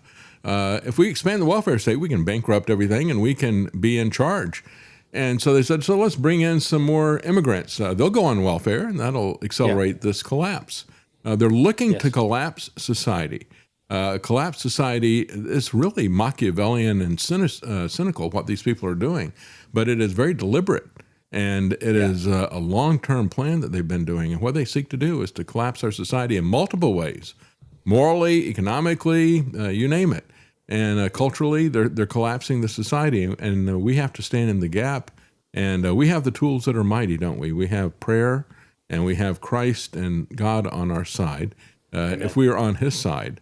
And that's the key thing. And we should not despair about this, but we ought to be optimistic. And like I said, when I see these guys boasting about their political power and boasting about their new Tower of Babel that they're creating, it encourages me. Right. Because I know I'm not in this battle alone. And that's really what we need to take away as Christians. Thank you so much for joining us, Pastor Joe Rigney. And again, you can find his books at canonpress.com. And a couple of them that we've mentioned here are The Sin of Empathy and Leadership and Emotional Sabotage. And he has study guides that go along with that, so you can do that as a study group if you've got a group of friends that are getting together and studying things together. That's always a good thing to do. And or you can do it as some study group as part of your church. But I think it's great to have a study guide to go along with these concepts, because these are key. If we don't have leadership, and if we aren't aware of the Christian antidote to these types of Marxist tactics that are being brought to bear, we're going to be a victim of them. And so thank you so much for your book, and thank you for joining us today, Pastor Rigney. Thanks for having me. Thank you very much. Thanks for having me. Thank you.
You're listening to The David Knight Show. If you like the Eagles, On a dark desert highway, the Cars, and Huey Lewis in the News, they say the heart of rock and roll is forbidden. you'll love the Classic Hits channel at APS Radio. Download our app or listen now at apsradio.com. Joining us now is Ann Vandersteel. She is a co-author of the CPS Pipeline, State-Sanctioned Kidnapping. That's exactly what it is. From the book, it says, this is a wake-up call to every American who believes families should be sacred, not state-controlled. Every year, thousands of American families are torn apart by Child Protective Services. Behind the language of safety and welfare lies a dangerous pipeline, a system that profits from the removal of children, often without due process, and destroys families in the process as well. And, of course, also destroys the children. Thank you so much for joining us, Ann. And I'll mention you are a co-author of this book. You're also a co-founder of the American Made Foundation. Tell us just a little bit about that before we get into the CPS aspect of this. I'm sure that's broader than just CPS. It is. American Made Foundation was basically formulated between myself, Maureen Steele, and Christopher Burns, who is an attorney that works with our foundation. And we look at our government and what is really wrong with it in terms of the fact we aren't running a constitutional republic, and we have been basically overrun by corporate autocracy and agency government, which has nothing to do with what the founding fathers had in design or had in mind, or frankly, what God would have been for design.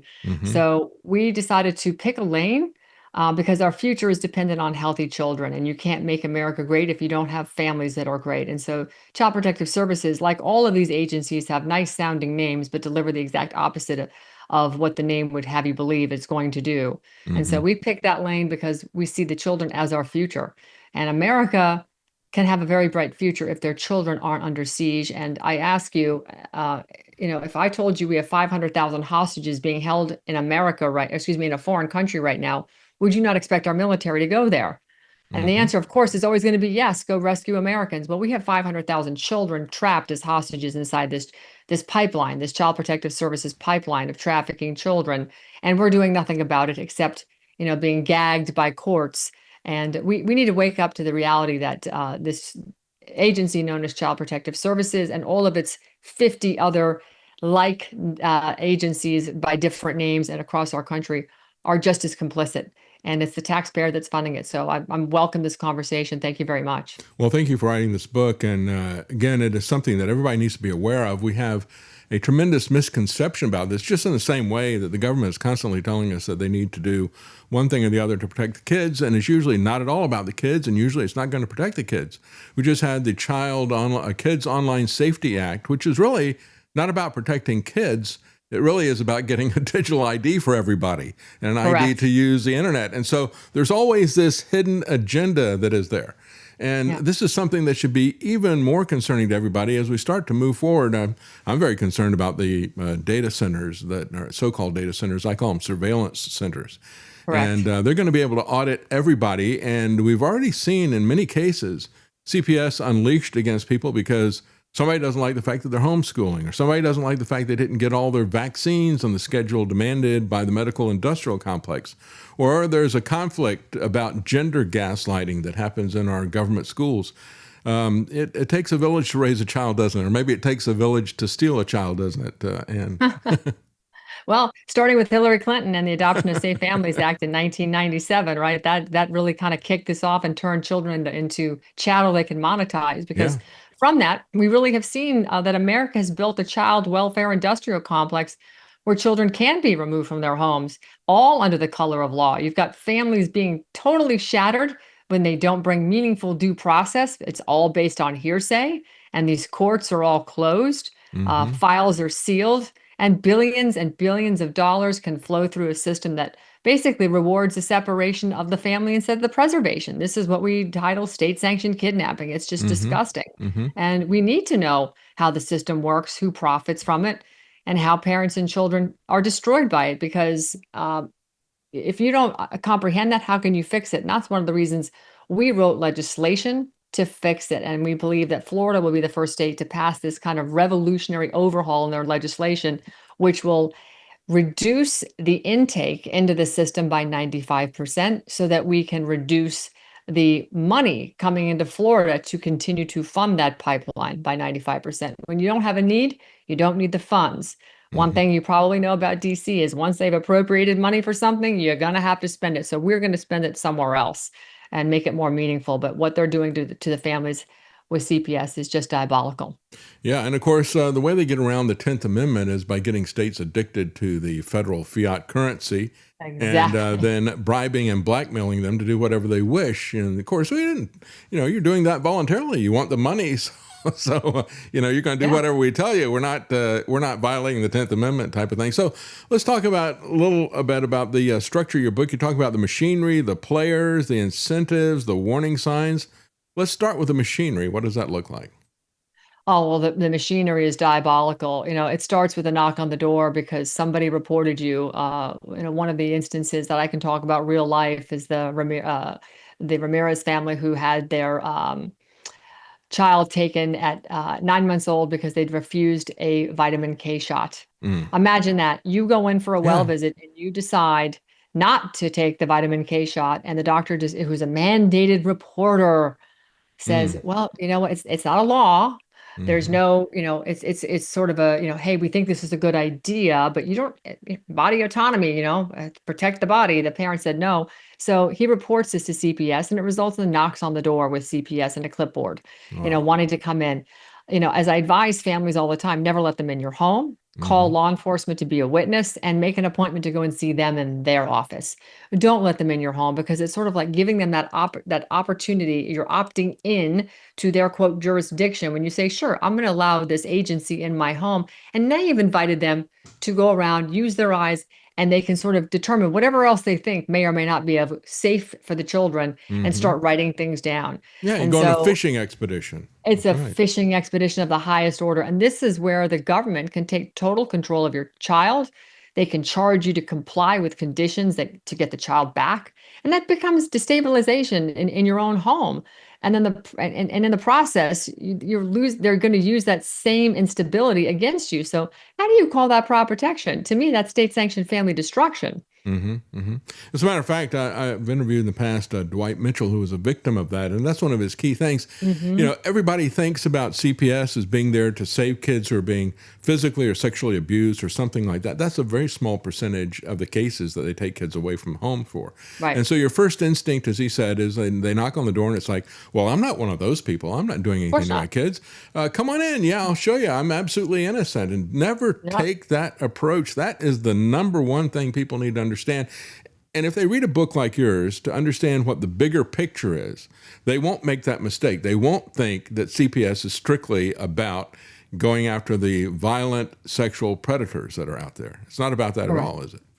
Correct. No, it's really not about that at all. It's literally about how the state is allowed to, through the color of law, based on hearsay, take your child and turn that into a profit center. And they completely overlook the fact that there's massive human cost, not only to the parents, first of all, right? The parents, imagine when people imagine that CPS is removing a child, they usually picture that somebody's done something very egregious to their child, and that's why the child is being carried away. But frankly, that's not the real story. It's what happens after the child is removed. Parents, they face a massive avalanche of costs, whether it's dependency attorneys, criminal defense attorneys, appellate attorneys. They have to bring in witnesses, the court costs, the psychological lectures, all the stuff they have to go through, in addition to all these classes that they're now being required to take by Child Protective Services, whether they have to go through drug testing or anger management or some kind of domestic violence program. All these things are time. And if parents, even though these services are considered free, honestly, they're really not free, because somebody has to drive there, somebody has to miss work, somebody has to pay for the gas, somebody has to find childcare for the other children, somebody's got to keep the rent paid while attending all these court dates, and then you got to rebuild the home that the state just totally destroyed. So the financial burden becomes part of the punishments, and parents can face, all kinds of court costs, et cetera, that go into all this. So that system is what breaks the family financially and then accuses the family of being broken. So CPS removal isn't not one cost, it's a complete financial siege. And then you've got to layer in what happens to the child. And that is just diabolical, what ends up happening there. Yeah, it's horrible. And it's because we don't have due process, and we have this fiction that if the government bureaucracy, whether it's the IRS or whether it's CPS or whether maybe it is the DEA doing civil asset forfeiture, if they can seize your child just like they can seize your car, and they don't have to find you guilty of something. They can do. They can even not even charge you to take your car. And so it's almost that bad. Maybe it is that bad or worse with CPS, because we're not talking about property. We're talking about children that are there. And it truly is amazing, because what is the incentive for these organizations? There's a tremendous amount of money there, but where are they getting the money, and what are they using it for? Sure. So the money is coming directly from the federal government in large part. 81 billion with a B dollars a year is what is pumped into the system out of Health and Human Services under the Social Security Administration, Title 4E and Title 4D funding. Of course, it has state matching funds. And sad to say, but minority children, Blacks and American Indians bring more money, as well as children that have disabilities. If they have some sort of medical event that requires medication, foster parents get paid a lot more money. And the system calls it placement. But to the child, it really feels like an abduction. So, I mean, oh, yeah. Even when foster parents, right, are kind, just the removal itself is traumatic, right? In the worst cases, children are placed into homes or facilities where they experience, a lot of times, they experience abuse, neglect, over-medication, trafficking risks, instability, psychological harm. And this is on the heels of these foster parents that are being paid a lot of money, in addition to the different sort of therapists or what have you that the child is seeing. And this is where the system is completely broken. Because had that child come out of a house and the child was normal, had no medical conditions, or even if it did, but the reason for the removal was because mom and dad sent little Johnny out into the field to go play in 50-degree weather, and Johnny said, I don't want to wear a coat, and the parents didn't force him to, and the neighbor calls in and makes the report. Johnny was happier at home arguing about whether or not he had to wear a coat or not, and now you've got somebody who's made an anonymous report about Johnny not having a coat on in 50-degree weather, and the child is removed. So, well, even if the child is just out freely playing, as a matter of fact, there's an organization, Free Range Children, out there, because if you did the kinds of stuff that I did when I was growing up, I would have hours to myself, and I could go do whatever I need. I just need to be back when I heard the bell ringing or a certain particular time, and I could ride my bike for miles. I could play outside with other kids in the woods and all that kind of stuff. Nobody calls CPS, but they would today. It's very rare that you see kids out in the yard doing anything, and I guess it's because people are worried they're going to get kidnapped from CPS, but you're not going to see your kid on a milk jug that's missing, because everybody's going to know that the government took them, so they don't follow that anymore. And the part that's so disturbing to me in all of this is the fact that we have a courtroom where Americans, I think they're probably less and less today expecting justice, but we did expect justice at one time, right? And I think that's been exposed. But this dependency court system, it often doesn't even look like what you might imagine. These hearings are rushed, right? When you have a quote, anonymous tip or a mandated reporter or whatever, these hearings get rushed. Parents, when they get the message you're being hauled into CPS court, that's PTSD, right? Yeah. That is serious PTSD. Parents may not fully understand the allegations that have been leveled against them.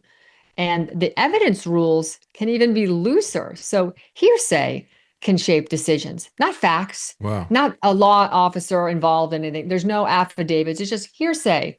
So you get these emergency removals that can happen before a full adversarial hearing. Parents, a lot of times, are denied due process. They can't bring exculpatory evidence into play here. And they may, if they can't afford an attorney, they may only meet their court-appointed attorney minutes before they go before the court. So judges may actually have to defer to the agency workers. Now, there we get back to somebody that you and I didn't even choose. So these case plans can be imposed before facts are even fully tested. And parents are often told to just comply first and fight it later. Now, imagine that you've just had your child removed because somebody made a call that said Johnny was out playing in the field without a coat and it's 50 degrees. And this is what you're being accused. This is neglect. I mean, let's be honest. I think, you and I'd rather be freezing than be removed and put into a position where we potentially could be in a foster home that may be nice, but it's not my parents, so I don't want to be with them, number one. But it could be worse than nice, and we could be getting trafficked or abused or whatever. And those stories come up all too often. It's sad, but they do. So, Now, you mentioned in there might be an anonymous accusation. Is that it's not? You don't have any due process to confront your accuser? Is that correct? In many of these cases, that's correct. That's Wow. correct. Oh, no, no, no. You don't get any, you don't get that opportunity. A secret court without being able to confront your accuser. That sounds like a star chamber. That's why we have a lot of the parts of the Bill of Rights is against that very tactic. It's an age-old tactic, isn't it? That's correct. And these family courts literally are star chambers. You do not have a jury of your peers. You're getting you're constitutionally protected. Amendments are completely denied. Your right to a jury trial to be heard is totally shut down. Your ability to talk about any of this, you're gagged. Children, all the documents are sealed. This is such an affront to our constitutionally protected rights, God-given rights. In fact, this is what's so disturbing on so many levels, that when children can be removed because the money pipeline is so great. This is where I think the audience needs to completely understand this aspect of it, because child welfare isn't a moral system, it's an economic system. And they don't want you to know what is going on in the courtroom, because if you did know, and if this was public, then the public would completely comprehend how this totally is an economic system. When you have federal funding streams, state agencies, county systems, contracted providers, foster care agencies, group homes, therapists, on and on and on. And you've got to, layer in all the other things like drug testing that they're going to claim we need to do. Your child's upset, so we're going to medicate them. Maybe we're going to over-medicate them because it's just easier to deal with Johnny in a little stupor. But all these vendors, these parasitic organizations, that when children enter the system, that money starts moving.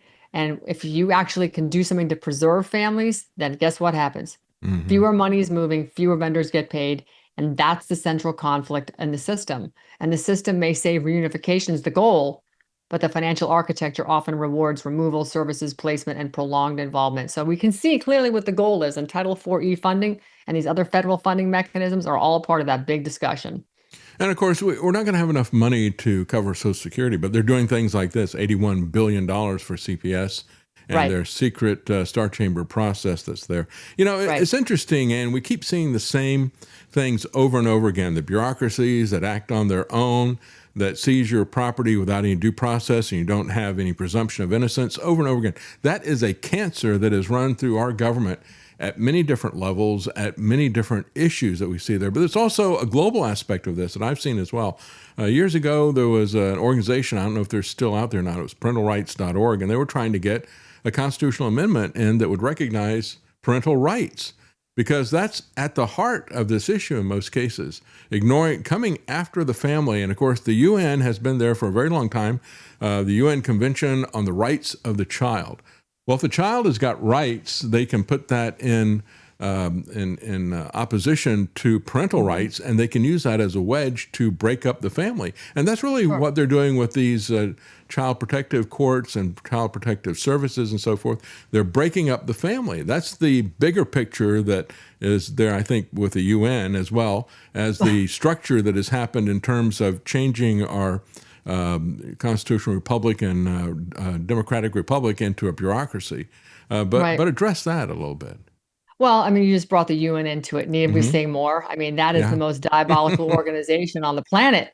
And, if we were going to point at the direction in which our country's going, when you layer agency government on top of it, we're basically, along with the surveillance state, the Real ID, now we've got the crypto, Genius and Clarity Acts. I mean, they literally want to control every aspect of our lives. People that own Bitcoin are saying, hooray, you have lost your mind. Did you know Jeffrey Epstein was involved in funding the beginning of Bitcoin? Why would you want anything to do with any of this? You think your Bitcoin is safe, but guess what? We just took $350 billion out of Iran's Bitcoin wallet. And we took it through the FinCEN system here. Treasury does it. No, that's mine. So, this insanity of trying to believe that, we see what the problem is, but we're going to get a different outcome. That is the definition of insanity. We are not a constitutional republic. We don't operate like one. We're supposed to be, but we simply don't act like that. And it's because we have U.S. codes and agencies that have taken over. And so I know that's a whole separate show we could dive into, and I'd be happy to do it with you, because I'm well versed in that. And I'll say it right here. I don't file federal income taxes, and I haven't since 2019 because I know I don't have to anymore. And a lot of Americans have woken up and they've stopped filing too. You don't live in DC, you don't work in DC, you're not a taxpayer. And so I'm not. And I refuse to fund a system that is continuing to do this to children. And, again, these children are our future, and the children today are being poisoned. They're being tracked and traced. The good news is I think these Gen Zers recognize it, and they are leaving the cell phones at home, and I'm seeing more children outside playing off the screens because they want to be left alone. And I think this messaging is coming forward, but the United Nations has a big part of the reason we're seeing this corporatocracy, because we're kowtowing to the very entity that is funding out of the central banks in London, that is funding all of this. And this is all a giant design to circle the drain. And we're seeing it happen in real time under this administration. And the fact that our children are still being held hostage in a system that we were supposed to obliterate the Department of Education and from day one, and we just refunded it. It's 2026, 2 years in. I'm sorry, I have a real issue with it. And so it's time to stand on the 10th. It's time to take our country back state by state. And it's time to liberate our children state by state. And Florida is going to take a big position in that, because we've written that legislation to do exactly that. And the United Nations can pound sand if we elect. Yeah, absolutely. And so, when we look at the UN Convention on the Rights of the Child, this is something that it's a convention that has been entered into. Governor Paul Renner into Paul pound sand. This is. Hang on one second. We lost you. You froze up and then you came back in, Ann. So have you. Okay. All right. We're having internet problems, I guess. Let's go back to about what point did we lose that, Lance? Where did it freeze up? Because you came back in a second time. About maybe a minute ago.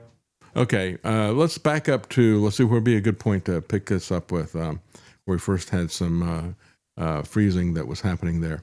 Let's go back to, we're talking about the UN Convention on the Rights of the Child. I'll tell you what, I'll make a comment and then you can respond to it. How about that?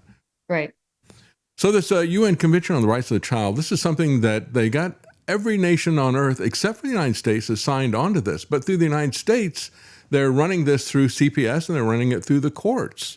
And so they're doing it in kind of a backdoor way. And if you come after the families, if you come after the parents, that is the basic building block of society. And if you can destroy the family, then you can destroy that society. And that really is what the globalist agenda is, I believe. 100%. 100%. And anytime you enter the UN into an equation, I have to swallow carefully because I want to gag. That organization has done nothing to further global peace. They've done everything to facilitate weaponized human trafficking. I saw it up close and personal with my work on the border with Michael Yon. The International Organization on Migration, the IOM. The United States is the largest funder to the United Nations anywhere by a factor of 17-1. Germany is the next closest. So we outspend Germany 17-1 on funding the United Nations. Why can't we stop that? Well, we got all these people who are saying, I'm not for the UN, I'm not for globalism, and yet they continue to fund it, just like they continue to fund the Department of Education. It was Reagan was going to strangle that monster in the crib. It was newly created by Jimmy Carter, and he said, well, I'm going to stop this. And instead, they grew it to maturity. They grew it through maturity, and Linda McMahon is still employed, even though day one I was told by President Trump, and he told the world that she'd be out of a job if she did her job well. Well, she just got another pay raise and more refunding. So, I'm a 10th Amendment person. I stand as a people. I stand firmly in the Constitution on the 10th Amendment, and I'm going to make an example of my state here in this interview because Florida is in the catbird seat, right? We've written some incredible legislation. We just have a hurdle. It's called the governor's race this fall. And the only man that would actually stand with what I'm talking about is Paul Renner. And the reason Florida is such an important state to examine because it does have a large child welfare system. The Regional Department of Children and Families Administration, DCF, contracted community-based care agencies involved, the private providers, the dependency courts, foster, and on and on and on, all engage in this child trafficking and the destruction of parental rights. But our message for Florida is simple. If we reduce unnecessary removals, we reduce trauma and save money. Now, how are we going to do that? Well, we're going to define clearly what is an exigent circumstance. So if you can define that, then you can reduce the number of children that really lawfully, not just legally, lawfully can be removed. And every child who does not need to enter foster care represents less court time, less foster placement, less case management, less vendor dependency, shall we say, and then, of course, the less trauma treatment later. And then we reduce the trafficking risk because, again, as I said it earlier, child predators love foster care. So now you're fostering more family stability and definitely more constitutional integrity. I don't think this is a partisan issue. Should be readily accepted by people because CPS doesn't care if you're wealthy or poor, although the poorer you are, the more minority you are, the more money you represent because you won't fight. You're more And so, vulnerable, yeah. We've seen this with exactly. civil asset forfeiture and the drug war. They'll go to Absolutely. Chicago, for example, and they'll have a massive forfeiture program where they're stealing people's cars. And guess what? The average price of the car taken is about $1,000, not a real expensive car. But to start the process, you got to put up $900 in order to try to prove that your property is innocent of any connection to any drug activity. So yeah, Right. they really do focus on the people who can't defend themselves. What are the warning signs? You mentioned in your book you have a bonus chapter where you give parents the tools they need to recognize the warning signs. Are there warning signs for you as a parent that are personal that you need to be aware of? Certainly, if you have teachers that are asking personal questions, if you have doctors that are doing more beyond just what a regular well child visit should be, if you have neighbors that you have conflict with that are constantly criticizing you on how you are interacting with your own children, pay attention to these things because unfortunately, Child Protective Services has given people sort of a license to feel empowered to intervene in your life. And in fact, they weaponize the state in order to do that. And again, removal of a child always has to be the last resort. It shouldn't be the first reflex. The state should not be able to just take your child unless there's clear evidence of immediate danger. As I've said, poverty, medical, vaccine refusal, homeschooling, religious, whatever it is, that should not be enough to justify a seizure of a child. You've got to have, as a parent, real due process before the family is destroyed. And if you find yourself with somebody knocking on your door asking you questions, don't let them in your house. Never let them in your house. Get a witness and go to wherever that place of business is for the individual, leveling questions. You cannot be a parent and walk into a courtroom unprepared or underrepresented. It's particularly when you have what's called PTSD. And there's Americans with Disability Act covers PTSD. So you can get an ADA representative to join you as your sort of eyes and ears and sounding board when you're sitting in court. A wonderful woman by the name of Melinda Sherwin out in Arizona has done thousands of these cases. She's been a court watcher for 30 years and an ADA for 30 years. And those two aspects alone is what gives you power to push back against an already rigged system that is looking at you as the guilty. Our legislation that we've drafted calls for much stronger procedural protections, early access to counsel, better notice of allegations, and of course, a much higher evidentiary standard before the state can interfere with the parent-child bond, because we got to stop them from interfering, and we've got to deal with the medical kidnapping issue, which is a big precursor when you walk into a pediatrician's office for whether or not if you're an anti-vaccine parent, you better know that your pediatrician agrees with you, because if you don't, you could be in conflict right there, because that pediatrician most likely is a mandated reporter, and they will report that you didn't give Johnny the whatever vaccine. That's right. If they don't get a certain percentage of their kids vaccinated, then Right. they get financial recriminations taken by the insurance companies that can put Right. them out of practice. So pick your doctor very carefully. Pick your school very carefully. As a matter of fact, do it yourself. And I'm a big homeschool parent. Yeah, exactly. And so when we look at this, also remember that Child Protective Services is no more about protecting children than Planned Parenthood is about promoting parenthood. That's right. They're actually diametrically opposed to these agendas. And you're absolutely right. Know the warning signs. Know when there is somebody who is getting nosy or picking questions. We had a pediatrician when my sons were young, and he got really upset because we were on well water. That was one of his things. And so he gave us a prescription for fluoride tablets, and we took it and said, okay, thanks. Yeah, we'll do that. And we never went back. Of course, we didn't fill the prescription either. But it can be something like that. And so there are people like that are out there. And it was the first time I'd come across somebody like that. But there's a lot of them out there, and that is really a trap. They can be weaponized against you. But again, coming back to the fundamental issue, we have gotten so far away from the due process issues and the rule of law issues and the Bill of Rights. That is what's really scary, because that is the core, I think, of what is happening here. You're talking about this secretive trial there with CPS, but we see it manifested in so many different ways in so many different places. That is something that people have to pay attention to. We don't have jury trials anymore. They figured out a way to bully and to manipulate people into doing plea bargaining.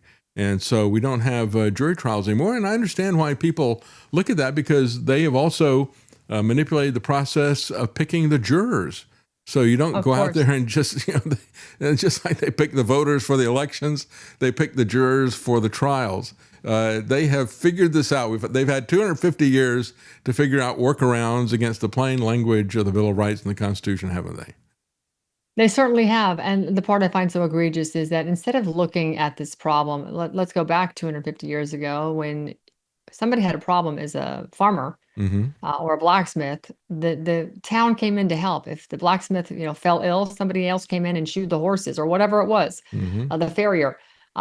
We've lost our way. We now believe the state must come in and solve our problems. We have been programmed to believe that, in fact, is the case. And, we can go back in time and talk about all the different amendments. I wrote a piece the other day about the 14th. I think that was a horrific amendment. I think everything after the 10th should be scrapped. But that's just my personal opinion. I can back it up in another conversation. But the point is, we have no longer expect our neighbors to help each other. We expect the state to come in. And so this is what is a big problem in CPS, because kinship care should always come before strangers, right? Yes, When a child truly cannot remain safely with a parent for whatever reason, the first priority should be grandparents, relatives, close family friends, or trusted community members. And, this is why our legislation requires the state to identify and support kinship placements before placing children with strangers or institutions. For instance, the little boy whose mother was killed by ICE a few months ago in Minnesota. His dad died 2 years previously, and she became acquainted with and became into a relationship with another woman. And they call each other their wives. Well, that woman was killed by ICE and in an ICE altercation, I should say. And the other woman, who is not a parent to the child, no blood relation at all, is trying to stake a claim. Well, we are representing the grandfather who has a relationship with the child, and the child loves the grandfather. We're representing the grandfather in court to gain custody of this little boy, who, by the way, the now remaining wife is trying to trans this little boy. Leave it to Minnesota for it to be completely sideways, because that's where we're in court. But this is what we're up against. So why on earth would the state of Minnesota decide that they should give this little boy to the other woman who's only been in his life for 2 years, the grandfather for 8, and this woman is trying to trans this child? By what right, by what authority do they have to do that? Why wouldn't kinship come first? So when the fundamentalness of family first has to be spelled out to the letter of the law, well, I guess we're going to do that, and we did. And this is very problematic in this entire system. This is, again, goes right to the degradation of the family. Okay. So, and we better get this fixed pretty quickly, because they're pigeonholing people based on your political beliefs, your religious beliefs, and things like transing kids or whatever, and they're going to know that about every single one of us. And if we don't get a system of a rule of law and due process, open courts, and having a trial by your peers and that type of thing, our goose is really cooked with all this stuff, because these people have got an agenda, and they're going to be coming after us with religious persecution, political persecution, you name it. Everything is open. And I don't want to see that happening on either side. We ought to have an open and clear system of rule of law and courts, and this is anything but that. And that's one of the key takeaways that people should get from your book, I think, is just to look at what a mess this is. And it's not the only area of our society where this is happening, but it is particularly horrific because it's happening around children. that's right. Well, it's happening to children. It's happening to our elderly, our most vulnerable, the elderly and the young. The guardianship business is just as sick and as insidious as the CPS business, to be honest. We're seeing, we deal with cases every day where you have estates that are being completely liquidated by the courts and their parasitic organizations involved in the declaration of a senior being non-compos mentis or unable to take care of themselves, and their estates are raided. Everything is, turned over to the state. It's just, and the children, the heirs of the estate, are left with nothing. Imagine working your whole lives, you have a beautiful family, and then all of a sudden the court decides that you're not able to take care of your affairs, and so they liquidate your estate and your children get nothing. That's what's going on. Yeah. So it's the same family court system we're talking about, the same judges, the same court-appointed attorneys. It's the same law enforcement in a lot of cases that are involved in all this. We've got sheriffs that are taking homes before they even get auctioned off. They're getting first rights to buy and flip these homes or turn them into wow. rental properties Yeah. because the law enforcement's involved in taking the elderly and putting them into a group home. I mean, this is insanity. We're destroying our country over money, Yeah. over Oh, yeah. money, Yeah, it and is, false accusations. The love of money is the root of all evil. And of course, that is what's motivating this. There's massive corruption within our government. And it's because we don't stand by the rule of law. Once you just give these people power and there's no accountability for anything, that's the key takeaway from all this stuff. And again, the book is The CPS Pipeline, State-Sanctioned Kidnapping. Very important, very important. And tell us a little bit about your American Made Foundation. Sure, the American Made Foundation is a 501c3. We established ourselves to address the corruption inside our agencies, and we chose Child Protective Services because we know children are the future. And if we don't get this right, we're just condemning our children to a life of slavery and of trafficking. And ourselves as well. Yeah. Exactly. Right. Well, I mean, they're treating children like chattel. We can take this back to the birth certificate. We have submitted ourselves to opt into their system, and their system is run by agencies and corporate codes and bylaws. It has nothing to do with natural law that God intended for all of us to be free, and our founders recognized that and codified the word of God into our Constitution and our Declaration of Independence, and previous to that, the Articles of Confederation. And this is what is so critically important, that people comprehend that we are having our freedom systematically stolen from us. And even in this administration right now, we're watching it happen day by day, and we're being told it's great. That's and right. trust the plan and all this. And I'm sorry, I can see it unfolding, and many people are waking up to it unfolding right now, and they're pushing back. And so if we don't push back to protect our children, and we're fighting other battles because we're more concerned with our money, then we're no better than the people who are trying to enslave us. We have to protect our children. That is the future. I absolutely agree. Yes. And again, we're talking about the Christian principles this country was founded on. That's the Christian worldview, that men are not to be trusted. And the founders even said that. Let's hear no more about trusting man. Let's bind them down with the chains of the Constitution. But we just look at this and we start cheering for a particular party or an organization or a politician, and we don't care to look at what they do. And we have lost the idea that man is not inherently good, that we all have issues, and there's this temptation that is there, this massive pot of money now that we have the Federal Reserve that can just conjure money out of thin air for as long as that lasts. That's going to be a real awakening when that goes away. But as long as it can just conjure money out of thin air, it can get whatever it wants by bribing people. And That's that right. massive of money that is there has really corrupted this country. It really goes back to the Federal Reserve, I believe, and the fiat currency that's there. But that's another Completely story. agree. That's another story. Once that thing goes, it's really going to be, that Ponzi scheme goes, it's going to be really difficult for us economically, but it'll be a very freeing thing to have real money again somehow or the other. So we'll say, you've also got a Substack. Tell us about that, Ann. Where people find that? Our Substack is populated mostly with Maureen Steele's writings. She's a very, very accomplished writer. She's published regularly in American Thinker, Blaze, and a whole host of other journals that love what she puts out. She represents the work that we do. If I had her gift of writing, you would never see me on television. But I have more of the gift of gab, and she has the gift of the pen. And so together we are a pretty formidable team because, to bring it home, as I've said, children are our future. They are not commodities. That's right. And our families aren't for case files. We're not that, right? Parents are not guilty because the state says so. And that applies to just about everything that you can talk about when it comes to the government. And, the government at the end of the day was never meant to be allowed to hide behind the phrase of best interest of the child or whatever.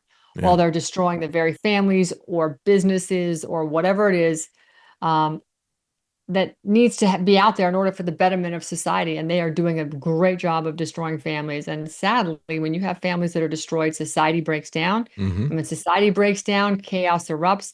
And then what do people cry out for? Help us, big government, come bring order to the chaos. That's right. And this is the perpetual battle that we're in. It's a cycle. It's just, we're constantly feeding the beast with it's a cycle. And So, your yeah, your book it's, does a very good it's job of explaining the Kafkaesque aspect of this, because that's really what we're looking at. Something like Kafka's Right. The Trial. That is the world in which we live, and we've got to change that. And the longer we wait, the more difficult it's going to be to do that. Thank you so much for joining us, Ann Vandersteel. And again, the book is, I had the title here in just a second, CPS Pipeline, the state-sanctioned kidnapping. CPS Pipeline. You can find that at Amazon, everywhere books are sold. Thank you so much, Ann. I appreciate it. Thank you so much. Thank you for what you do.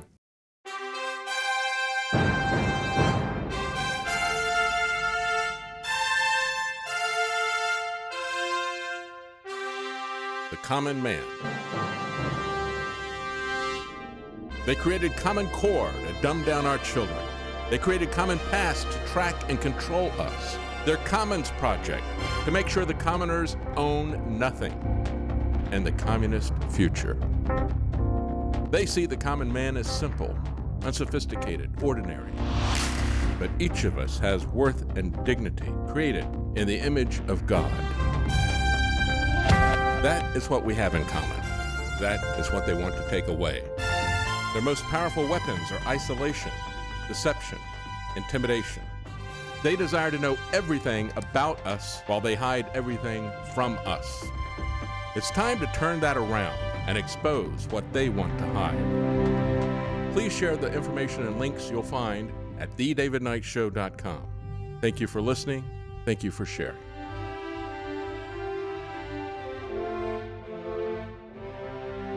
If you can't support us financially, please keep us in your prayers. thedavidknightshow.com.